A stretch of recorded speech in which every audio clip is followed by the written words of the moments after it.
আসসালামু আলাইকুম, welcome to my channel Hosniaraj kitchen.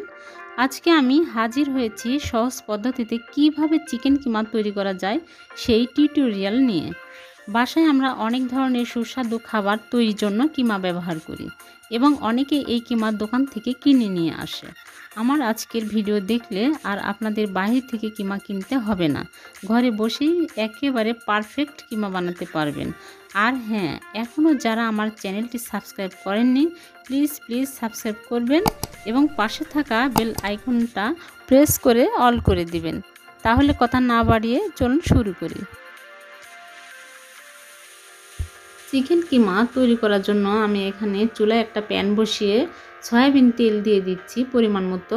তেল গরম হয়ে আসলে আমি এখানে রসুন বাটা 1 চামচ, আদা বাটা 1 চামচ দিয়ে একটু ভেজে নিচ্ছি গন্ধ দূর হওয়া পর্যন্ত। এরপরে আমি চিকেন নিয়েছি হাফ কেজি, ছোটো ছোটো টুকরো করে কেটে নিয়েছি। আপনারা চাইলে এখানে ব্লেন্ড করেও নিতে পারেন। এগুলো আমি এখন একটু নেড়েচেড়ে ভেজে নিচ্ছি।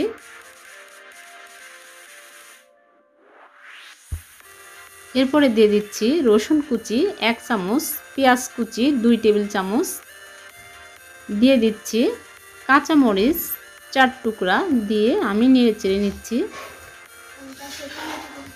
ভাজতে ভাজতে পানি বের হয়ে আসবে, আমি দিয়ে দিলাম সামান্য পরিমাণে লবণ। এরপরে দিয়ে দিচ্ছি জিরার গুঁড়া হাফ চামচ, দারচিনির গুঁড়া হাফ চামচ, গোলমরিচ সামান্য গুঁড়া দিয়ে দিচ্ছি।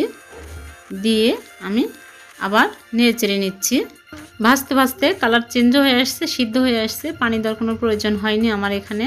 দেখুন ভাজা হয়ে গেছে। আমি এরপরে দিয়ে দিচ্ছি টমেটো সস। আপনারা চাইলে এখানে টমেটো কুচি করেও দিতে পারেন। দিয়ে আমি ভালোভাবে আবার নেড়েচেড়ে নিচ্ছি। এরপরে আমি দিয়ে দিচ্ছি পরিমাণ মতো ধনিয়া পাতা কুচি করে নিয়েছি। এগুলো দিয়ে আমি এখন নামিয়ে নিব। বাস, খুব সহজেই তৈরি হয়ে গেল চিকেন কিমা। আজ এ পর্যন্ত, আবার দেখা হবে নতুন অন্য কোনো ভিডিওতে। আমার ভিডিওটি ভালো লাগলে লাইক কমেন্ট শেয়ার করতে ভুলবেন না। আর হ্যাঁ, আমার চ্যানেলের নতুন নতুন ভিডিও সবার আগে পেতে আমার চ্যানেলটি সাবস্ক্রাইব করবেন।